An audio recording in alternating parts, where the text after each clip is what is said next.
공군 부사관 성추행 사망 사건을 둘러싸고 파장이 갈수록 커지고 있습니다. 네, 국방부에 나가 있는 취재기자 연결해 보겠습니다. 신세롬 기자, 공군 검찰에 대한 수사도 진행 중이라고요?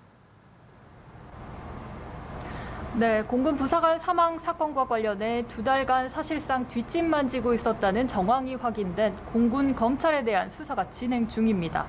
공군 검찰은 지난 4월 초 성추행 사건을 송치받은 뒤 55일간 가해자 조사를 단 한 차례도 하지 않은 것으로 파악됐습니다. 가해자 장모 중사의 휴대전화 압수수색 영장을 발부받고도 뭉갠 정황도 있습니다.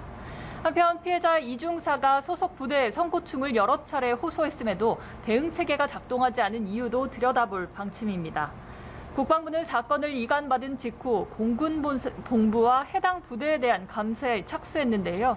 공군 본부와 20전투비행단, 15특수임무비행단에 대한 현장 감사는 오늘 시작됐습니다.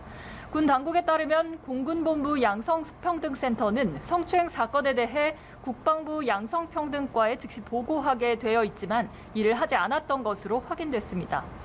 성추행 피해 한 달이 지나 통계 파악을 위한 피해 신고 접수에만 사건을 보고했던 겁니다.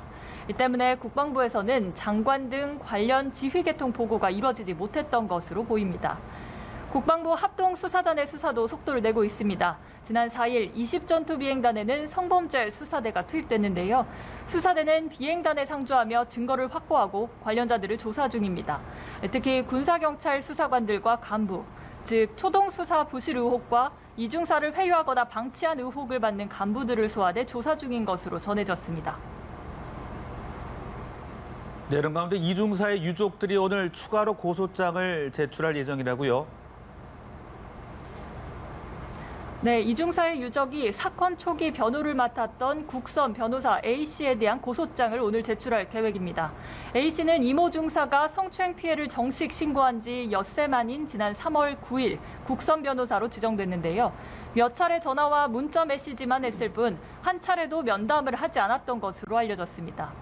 공군은 A씨가 선임된 뒤 결혼과 신혼여행, 또 자가격리 등 개인적인 사정으로 면담을 원활히 진행하지 못했다고 설명했는데요.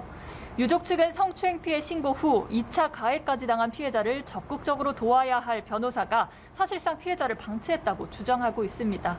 지금까지 국방부에서 연합뉴스TV 신세롬입니다.